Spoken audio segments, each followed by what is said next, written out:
ओम श्री साईनाथाय नमः। ओम श्री साईनाथाय नमः। ओम श्री साईनाथाय नमः।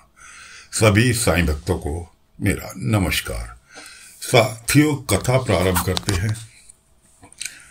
जैसा कि पिछले भाग में आपको बताया था, सुनाया था कि बाबा ने गणपतराव को कुलकर्णी की कर्जदारी से मुक्ति दिला दी। उसकी पैसों से झोली भर के उसने पूरा कर्जा उतार दिया। अब कुलकर्णी महाराज ने फिर नई चाल खेली कि अभी बदला पूरा नहीं हुआ, ने तो पैसे पता नहीं कहाँ से लाके दे दिए, अभी बदला पूरा नहीं हुआ, इसको कुछ और सबक सिखाना चाहिए। कुलकर्णी ने अपने आदमी को भेजा मिठाई वाले की दुकान पर। एक लड्डू में सिंदूर मिक्स करके वो लड्डू पंताजी को दिया, उस पर बादाम लगा के। अंताजी पंताजी दोनों में से बंदों को भेजा। उसमें एक लड्डू दिया कि थाल भर के लड्डू लेके आ और ये बादाम लगा हुआ लड्डू बीच में रख दियो कि ये विशेष मेहमान आ रहे हैं उसके लिए। कुलकर्णी का आदमी अंताजी लड्डू वाले की दुकान पहुंचा। बाबा को तो पल पल की जानकारी रहती थी। बाबा निकले हुए थे गांव में। बाबा पहुंच गए जहां से वो लड्डू ले रहा था। बाबा ने अंताजी से कहा, अरे अंताजी, एक बादाम पे लड्डू क्यों? बाकी का थाल पूरा लड्डुओं से भरा हुआ है, सब पर होने चाहिए। क्या कुलकर्णी सरकार के इस माली हालत ठीक नहीं चल रही क्या? जो केवल एक लड्डू पे बादाम, बाकी सारे लड्डू प्लेन? ने कहा नहीं नहीं, ऐसा कुछ नहीं है, ये विशेष मेहमान के लिए। बाबा ने कहा कि भाई तू 100 रुपये लगा के ले जा, कुलकर्णी सरकार खुश होंगे।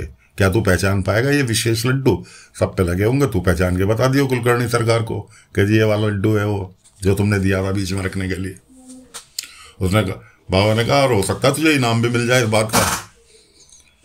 ने कहा ठीक है भाई। उनने दुकानदार से कहा, चल भाई सारे लड्डुओं पे बादाम लगा दे। उसने सारे पे बादाम लगा दिए।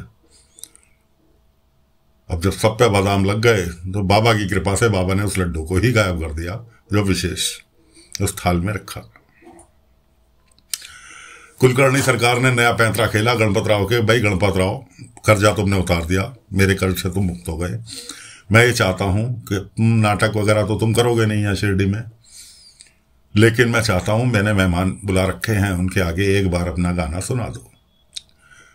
तुम्हें जो वाद्य यंत्र चाहिए वो मैं यहाँ गणपतराव ने कहा, खाली सितार काफी है सरकार।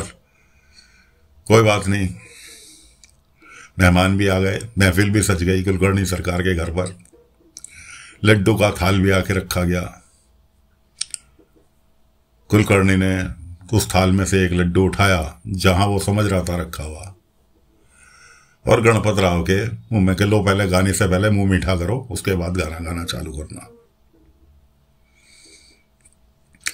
गणपतराव ने मुंह से गणपतराव बाबा की संगत में आ गया तो बिल्कुल सीधा सच्चा इंसान बन गया। बाबा के पास पहुंचने के बाद जिसका वो बाबा का आशीर्वाद मिले वो तो बिल्कुल सीधा सच्चा इंसान बन ही जाता है। अगर सच्चे दिल से बाबा के पास जाता है तो उसका नेचर, आचरण, हर चीज बदल जाती है।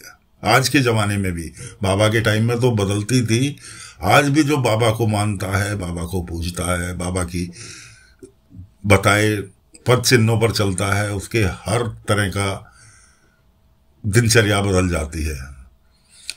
उनने सीधे सभा मुंह खोला, उस कुलकर्णी ने उसके मुंह में लड्डू रख दिया। अब कुलकर्णी सोच रहे हैं कि अब इतना गाना चालू करा तो मुंह से हवाई हवा निकलेगी, आवाज ही नहीं निकलेगी, क्योंकि उस लड्डू में सिंदूर मिला हुआ था। सिंदूर दोस्तों ये ऐसा है, सिंदूर जो आपने देखा होगा ज्वेलरी के अंदर, ज्वेलरी सोने की ज्वेलरी जो होती है वो ज्यादातर सिंदूर के अंदर पुराने लोग रखते थे। क्यों रखते थे? सिंदूर में मिश्रित होता है पारा। जो सिंदूर हनुमान जी पे चढ़ता है वही सिंदूर ज्वेलरी में, सोने की ज्वेलरी उसी में रखते थे। अब भी पुराने लोग जो हैं, बुजुर्ग लोग जो हैं, वो सिंदूर के अंदर ही अपनी ज्वेलरी रखते हैं। तो उसने लड्डू खा लिया। अब कुलकर्णी सरकार सोच रहे हैं आवाज तो इसके मुंह से निकलेगी नहीं। उसने बाबा को याद करके बाबा का ही भजन गाना चालू कर दिया। सब जितने भी गेस्ट आए हुए थे सबने बहुत खुश हुए, बहुत प्रसन्न हुए। लेकिन कुलकर्णी सरकार मनी मन अपने आदमियों को गाली बक रहे थे कि इसने लड्डू मिक्स कर दिया। खैर, लड्डू मिक्स कर दिया। अब मेहमान चले गए अपने अपने घर, और उसके बाद कुलकर्णी ने अपने दोनों अंता पंता की कायदे से थोड़ाई चालू कर दी कि एक मौका था तुमने वो भी गंवा दिया। खैर, कुलकर्णी के यहाँ का मैटर खत्म हुआ। अब गणपत राव पहुंच गए बाबा से विदाई लेने के लिए। वहां बच्चे भी इकट्ठे थे, सब मेल मिलाप होके विदाई होके बाबा ने विदाई दी गणपत राव को। गणपत राव अब शिरडी से चले गए। अब बाईजामा काम में उलझी हुई थी। 5-7 दिन से 10 दिन से खाना लेकर नहीं जा पा रही थी बाबा के पास। कभी तात्या ले जाता था, कभी नहीं भी जाता था। इस तरह से खाने का रूटीन टूटा हुआ था। बाईजामा ने कहा आज खाना लेके चलती हूँ, साई को देख के आती हूँ। बाईजामा खाना लेकर गई। बाईजामा ने सारी बात कह ली, लेकिन बाबा गुमसुम बैठे, अपने ही ख्यालों में बाबा बैठे। यहां तक कि बाईजामा ने हिलाया, साईं खाना खा लो। खाना लगा दिया मैंने। बाबा ने कहा और बाईजामा कब आई, कैसी हो, आज ही ठीक है? बाईजामा ने कहा मैंने तो आते के साथ ही तुम्हें सारी चीज बताई, कहाँ गुम थे तुम? खैर, बाईजामा ने खाना जैसे तैसे बाबा को खिलाया, और उसके बाद बाईजामा परेशान से निकल ली, क्योंकि बाईजामा को बाबा का व्यवहार, साईं का व्यवहार कुछ समझ में नहीं आया कि किन ख्यालों में आज खोया हुआ है साईं। रास्ते में मिले मालसापति जी। बाईजामा यही सोचती हुई जा रही थी, परेशान सी। मालसापति जी ने रोका, बाईजा का साईं के पास से होकर आ रही हो कि हाँ खाना खिला, लेकिन मैं कुछ परेशान सी दिखाई दे रही हैं आप। बाईजामा ने कहा साईं आज कुछ गहरी सोच में है, और मैं उसी बात को लेकर परेशान हूं कि मालसापति जी आप जाकर पूछो, मुझे तो कुछ बताया नहीं उसने, हो सकता है आपको बता दे। मालसापति जी ने सुना और तुरंत वो द्वारका माई की ओर चले गए। वहां जाके बाबा के पास बैठे, बाबा से पूछा कि साईं क्यों परेशान हूं? पहले तो बाबा ने गुमसुम में जवाब दिया, उसके बाद ज्यादा प्रेशर देने पर कि साईं हमें नहीं बताओगे, किसको बताओगे, क्यों परेशान हो, किस चिंता में डूबे हुए हो? बाबा ने कहा मालसापति जी मेरे से हुआ है गुनाह, मैंने गुनाह किया है, प्राकृतिक का रुख मोड़ने का मैंने गुनाह किया है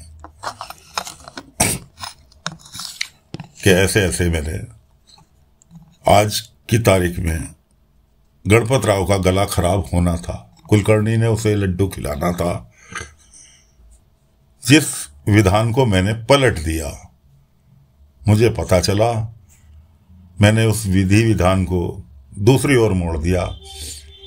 मैंने सारे ही लड्डुओं पे बादाम लगवा दिए और उस लड्डू को मैंने गायब कर दिया उसमें से, दाल में से।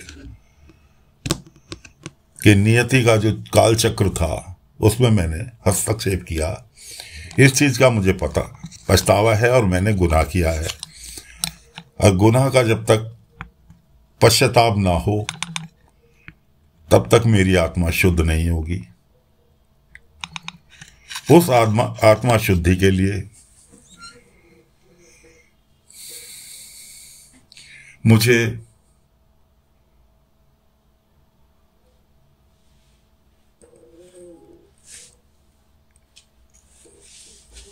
समाधि अवस्था में जाना होगा और 3 दिन के लिए आप मेरे शरीर की रक्षा करेंगे। मेरा शरीर 3 दिन तक निर्जीव होगा। इन 3 दिनों में तक आपको मेरे शरीर की रक्षा करनी होगी कि मेरे शरीर का कोई अहित ना करे। और अगर मैं 3 दिन तक के बाद भी वापस ना लौटूं तो आप मेरे शरीर को इसी जगह, इसी द्वारका माई में दफना देना। ये जिम्मेवारी मालसापति जी मैं आपको सौंप कर जा रहा हूं। मालसापति जी तो बौखला गए। मैंने कहा साईं सब ऐसे कैसे करते हो, और कुछ और आपने तो कुछ भी गलत नहीं किया। बाबा ने नहीं, मुझे आत्मा शुद्धि के लिए अनुष्ठान करना होगा। उस अनुष्ठान के लिए मुझे 3 दिन के लिए शरीर छोड़ना होगा। बड़ी मुश्किल से बाबा ने मालसापति जी को मनाया। मालसापति जी कहने लगे, अच्छा साईं कुछ देर तो रुक जाओ, अभी अप्पा पाटिल और भी लोग 2-4 गांव वाले आने वाले हैं आपसे मिलने के लिए। उनके बाद आने के बाद आप अपना ये आत्मा शुद्धि यज्ञ कर लेना। बाबा ने कहा, मालसापति जी क्या आप जानते हो कि ये लोग मुझे करने की आज्ञा देंगे, करने के लिए तैयार होने देंगे? कभी नहीं होने देंगे। ना अप्पा पाटिल ना और गांव के लोग किसी भी कीमत पर इस काम के लिए मुझे नहीं करने देंगे। अभी बाईजाम आ गई, बाईजामा को भी मैं बता सकता था, लेकिन नहीं, वो किसी कीमत पर मुझे ये आत्मा शुद्धि यज्ञ करने देती।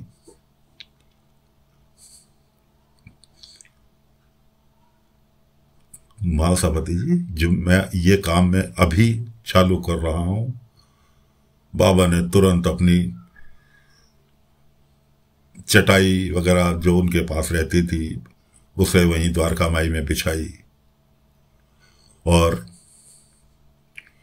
सीधे लेट गए। और लेटने के 3 मिनट के बाद ही उनकी आत्मा उनके शरीर में से निकली और आग के गोले के रूप में वायुमंडल में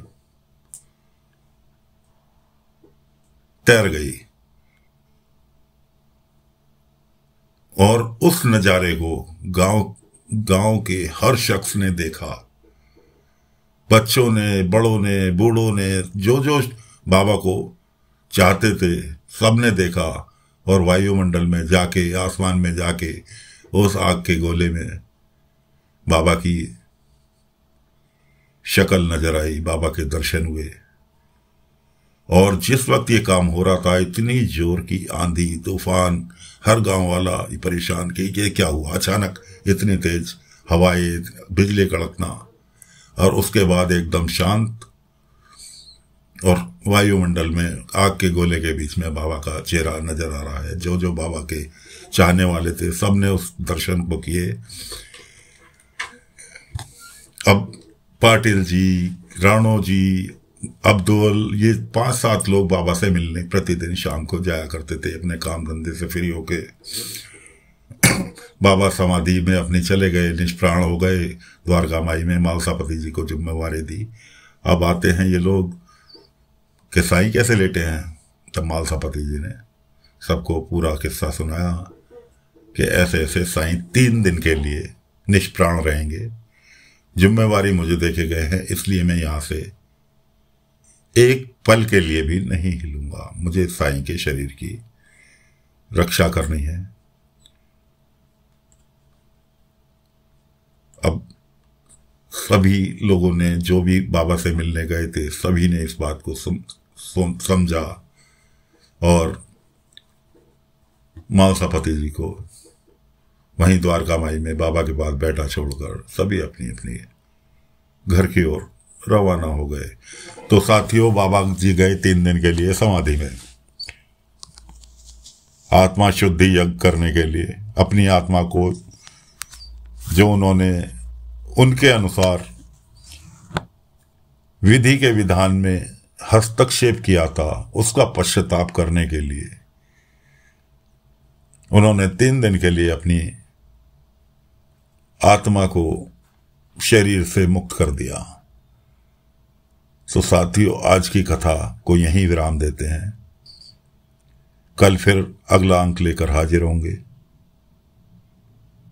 तब तक के लिए आज्ञा दीजिए। ओम श्री साईनाथाय नमः। ओम श्री साईनाथाय नमः। ओम श्री साईनाथाय नमः। ओम श्री साईनाथाय।